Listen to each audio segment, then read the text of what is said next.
Back to my channel. Superstar Mahesh Babu 50 ఏళ్లు పూర్తి చేసుకున్నారు. ఈ క్రమంలోనే టాలీవుడ్ సెలబ్రిటీలు ఆయనకు బర్త్డే విషెస్ చెబుతున్నారు.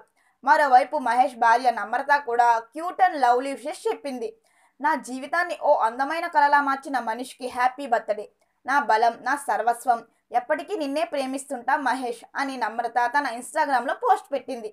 అలానే మహేష్ బర్త్డే సందర్భంగా అతడు సినిమాని 4K వెర్షన్లో రిలీజ్ చేశారు. దీంతో తెలుగు రాష్ట్రంలో థియేటర్ల వద్ద పండగ వాతావరణం నెలకొంది. అటు సోషల్ మీడియాలో ఎక్కడ చూసినా ఈ మూవీకి సంబంధించిన వీడియోలు, ఫ్యాన్ సెలబ్రేషన్స్ కనిపిస్తున్నాయి. మరోవైపు మహేష్ బర్త్డే సందర్భంగా రాజమౌళి మూవీ నుంచి చిన్న అప్డేట్ కూడా వచ్చింది. నవంబర్లోనే సినిమా నుంచి కీలక అప్డేట్ ఇస్తామని, అప్పటి వరకు వెయిటింగ్ తప్పదని ఓ పోస్టర్ రిలీజ్ చేశారు. మరిన్ని వీడియోల కోసం మా ఛానల్ని సబ్స్క్రైబ్ చేయడం మర్చిపోకండి.